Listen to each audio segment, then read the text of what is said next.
नमस्कार, मैं हूं हरिशंकर व्यास। सेंट्रल हॉल में आपका स्वागत है। संदेह नहीं है कि राहुल गांधी और कांग्रेस के नेता बहुत गरज रहे हैं। मोदी सरकार के मुखर विरोध में कांग्रेस ने कमी नहीं रख छोड़ी है, मगर मीडिया की सुर्खियों में रहना, सोशल मीडिया में हल्ला बोल करना एक बात है और जमीन पर मजबूती से खड़ा होना दूसरी बात है। हिसाब से भाजपा और कांग्रेस दोनों मीडिया के जरिए दंगल कर रही है। लोकसभा चुनाव में बुरी हार के बाद कांग्रेस ने जमीन से जुड़ने की राजनीति नहीं की है। राहुल गांधी देश घूम रहे हैं, लेकिन उसका मकसद सुर्खियां पाना होता है। कैसे जनता का विश्वास कांग्रेस की तरफ लौटे, इसका संगठनात्मक रोड मैप कांग्रेस का नहीं है। भाजपा और कांग्रेस का शक्ति परीक्षण उन प्रदेशों में मतलब रखता है जहां दोनों पार्टियां आमने सामने हैं। उस नाते मध्य प्रदेश, छत्तीसगढ़, राजस्थान, गुजरात जैसे प्रदेशों में कांग्रेस की जमीनी हलचल जीरो है। कांग्रेस हवाई राजनीति कर रही है। कांग्रेस उन राज्यों में भी काम करती नजर नहीं आ रही है जहां विधानसभाओं के चुनाव है। बिहार, असम, केरल, पंजाब, उत्तर प्रदेश, उत्तराखंड, हिमाचल प्रदेश जैसे राज्यों में कांग्रेस को दमखम से चुनाव लड़ना है, लेकिन पार्टी नेता प्रदेश संगठन को मजबूत करने, प्रदेश नेताओं को जनता में घुमाने की चिंता में नहीं है। आज इस पर चर्चा है। इस पर चर्चा के लिए आज मेरे साथ वरिष्ठ पत्रकार वेंकटेश केसरी है। केसरी जी, राहुल गांधी और कांग्रेस के नेताओं ने मोदी सरकार के खिलाफ जितना शोर किया है, जितना विरोध में अपनी जो जगह बनाई है, उस अनुपात में क्या पार्टी संगठन के स्तर पर जमीन में जगह बनाने की कोशिश करती दिखलाई देती है? वैश जी, ऐसा है कि कांग्रेस में आजकल खुशी का माहौल है। राहुल गांधी सुर्खियों में है। तकरीबन 2 महीने की छुट्टी के बाद में वापस आए हैं, लेकिन ये जमीन हकीकत अलग है। जमीनी हकीकत पे कांग्रेस का कहीं कद्दावर नेता दिखाई नहीं देता है। चाहे जहां कांग्रेस का संगठन पहले था, कांग्रेस ने रिजल्ट दिया था, उस हिसाब से कांग्रेस कहीं दिखाई नहीं दे रही है। क्योंकि अब जैसा कि बिहार का दिखाई नहीं दे रही, जमीन पर वापस कांग्रेस को सक्रिय करने की कोशिश नजर नहीं आती। क्योंकि राहुल गांधी ने एनएसयूआई यूथ कांग्रेस के अधिवेशन करके उनको कहा कि आप लोगों को टिकट देंगे, तो वो जमीन पर एक्टिव करने की कोशिश नहीं है। व्यास जी, आपको पता है कांग्रेस का फंडा, कांग्रेस कभी संगठन पे भरोसा नहीं करती। आज तक उनको वोट मिलते थे इंदिरा गांधी के नाम पे, उसके पहले जवाहरलाल नेहरू के नाम पे मिलते थे। सोनिया गांधी दोबारा पावर में उसने कांग्रेस कराया कि वो संगठन रहा, pre poll alliance and post poll alliance वगैरह इससे। लेकिन अभी उन्होंने राहुल गांधी को प्रोजेक्ट किया है। लेकिन सामने अभी 2-4 महीने में बिहार के चुनाव है। बिहार के चुनाव में ऐसा उनके पास ना लीडर है, ना केडर है, ना वर्कर है, ना इश्यू है। वहाँ बिहार में तो एक तरफ सामने भाजपा है, उसके बाद में लालू और आरजेडी और उनकी पार्टी, ये इनको कांग्रेस को उनके खच्चीकरण करते हैं। इससे बाहर कांग्रेस आई नहीं है।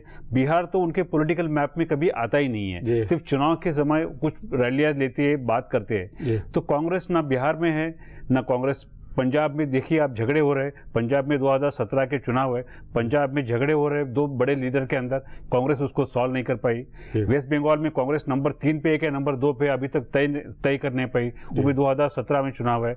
आसाम और केरला उनके लिए बहुत इंपॉर्टेंट है, क्योंकि वहाँ अगर वो अपनी पावर नहीं रखते तो और वो कम हो जाएगी। तो जहाँ संगठन की बात है, कांग्रेस के बैकरूम बॉयज रहे, मैनेजर्स रहे, लेकिन कांग्रेस में आज कोई बड़ा लीडर नहीं है। नहीं, आज लीडर नहीं। देखिए, कांग्रेस में राहुल गांधी या एआईसीसी जनरल सेक्रेटरी सब प्रभारी है, सब हर प्रदेश के अंदर लोग नेता जाते रहते हैं। लेकिन जमीन पर किन मुद्दों के ऊपर आंदोलन करना, विरोध करना, ये क्योंकि अभी प्रेस कॉन्फ्रेंस हर जगह प्रदेशों में स्टेट लेवल पे जाके की इन्होंने, क्या कुछ उस तरह की योजना कुछ आगे बढ़ती हुई बनती हुई लगती है? ऐसा है कि कांग्रेस आंदोलन के ऊपर भरोसा नहीं करती। आंदोलन उनके लिए तो बस एक फोटो खिंचवाने के लिए होता है, प्रोफाइल बनाने के लिए, उसके बाद में टिकट मांगते हैं। मतलब कांग्रेस की रणनीति बुनियादी तौर पर यह कि मोदी सरकार फेल होगी तो हम अपने आप बढ़ेंगे। बस ये उनका फंडा है। मोदी सरकार, वो कहते थे कि पहले आप राहुल गांधी को पप्पू कहते थे, उसको कुछ नहीं आता है, लेकिन आज परसेप्शन चेंज हुआ है।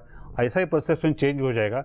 जैसे मोदी सरकार का ग्राफ नीचे आ जाएगा, हम ऊपर आएंगे। जो एंटी बीजेपी पार्टीज है हमारे साथ में आएंगे, फिर से तीसरी बार एक कोalition, मतलब रेनबो गवर्नमेंट होगा। मतलब केंद्र सरकार की जो इमेज बनेगी और दिल्ली के अंदर जो राजनीतिक माहौल बनेगा, मीडिया में माहौल बनेगा, उसी के ऊपर कांग्रेस की पूरी रणनीति बनती हुई लगती है। क्योंकि व्यास जी ऐसा इस फैमिली के अंदर या कांग्रेस में वोट कैचर कौन है अभी तक पता नहीं है, जिसके नाम पे वोट मिलते हैं। नहीं, लेकिन फिर भी एक जैसे ये देखिए कि भाई तरुण गोगोई जो है वो आसाम के अंदर है, या महाराष्ट्र के अंदर भी जो है मराठा नेता या महाराष्ट्र के नेता, या हर प्रदेश के अंदर छत्रपों का एक व्यवस्था तो है। बड़ी छत्रप एक जमाने में होते थे, अभी जो बचे हैं, अब जैसा आपने तरुण गोगोई का नाम लिया, आसाम में क्या हुआ लोकसभा में आपने देखा है, तरुण गोगोई 2001 से चीफ मिनिस्टर है, सेकंड लाइन उन्होंने तैयार नहीं की, और जहां सेकंड लाइन तैयार की वो सब अपने बेटे, भाई, भतीजे, बीबी, ये सबको दे दिया। मास लीडर जो आना है, जिसके नाम पे लोग जमा होते हैं, वो उन्होंने शायद खड़ा नहीं किया या करना नहीं चाहते। जी नहीं, तो उस नाते आपके अनुसार जो भाजपा शासित प्रदेश है, जो भाजपा और कांग्रेस जिन प्रदेशों में आमने सामने है, भले वो राजस्थान हो, मध्य प्रदेश हो, छत्तीसगढ़ हो, हिमाचल प्रदेश हो, उत्तराखंड हो, इनको लेकर क्या सोच नजर आ रही है? कांग्रेस जो भी सोच रही है, उनको लगता है कहीं ना कहीं अगर उनको जमीन वापस मिलेंगी या वो बचा के रखेंगे, तो जो स्टेट का आपने नाम लिया उसके अंदर आ जाता है मध्य प्रदेश, छत्तीसगढ़, राजस्थान, थोड़ा बहुत अभी नरेंद्र मोदी ने ये तो गुजरात में उनको लगता है कुछ मिल जाएगा। उसके बाद में मतलब गुजरात को लेकर भी उम्मीद करने लगे कांग्रेस में, क्योंकि उनका कहना है कि आनंदीबेन पटेल है, आनंदीबेन पटेल अगर डिलीवर नहीं किए तो अगले साल में वहाँ चीफ मिनिस्टर चेंज हो जाएगा, अभी चेंज होगा बिहार के चुनाव के बाद में। और अगर कांग्रेस के अंदर की अगर आप बात कहें तो उनका ऐसा कहना है, वो जो फिलर वो दे रहे, उनका कहना है कि अमित शाह वहाँ चीफ मिनिस्टर बन के जाएंगे। नहीं, बाकी और प्रदेशों में क्या किस तरह के क्या हिसाब? महाराष्ट्र में उनके पास कास्ट कॉम्बिनेशन है, उनके पास में इंस्टीट्यूशंस है, कोऑपरेटिव बैंक्स है, उनके पास में सब कुछ है, लेकिन फेस नहीं है। बना पूरा है, फेस नहीं है। पर अशोक चौहान को इसीलिए तो बनाया, भेजा था, लेकिन फेस जो चाहिए सामने, उनके सामने शिवसेना बीजेपी एक तरफ है, दूसरा शरद पवार की एनसीपी है, उनको बढ़ने नहीं देती। तो तीन शत्रुओं के मुकाबले में कांग्रेस कैसा बढ़ेगी, जैसा बिहार में इस मामले में राहुल गांधी और उनके जो नौजवान चेहरे हैं या जो उनके भरोसे के जो नेता है, वो कुछ प्रदेशों को लेकर कुछ हिसाब किताब बनाते हुए, कुछ सोचते हुए नजर आते हैं वहाँ। ऐसा है कि राहुल गांधी की जो नई टीम है, उसके अंदर जो थोड़ा बहुत एजिटेशन कर रहे हैं, वो है अमरिंदर सिंह राजा, जो कांग्रेस के प्रेसिडेंट है, वो पंजाब कांग्रेस, पंजाब में है, लेकिन ऑल इंडिया कांग्रेस के प्रेसिडेंट है।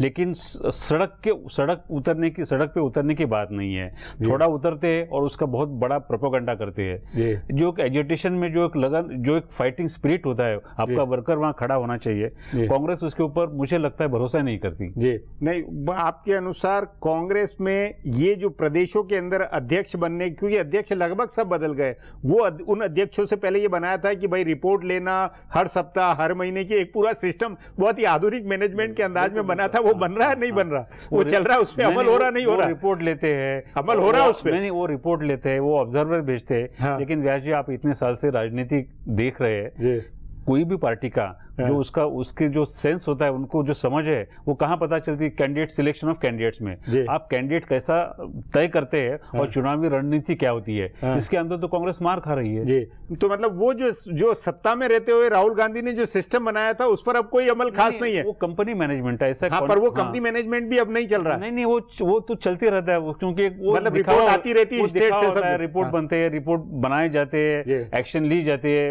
ये किया जाता है, लेकिन संगठन ऐसा नहीं चलता।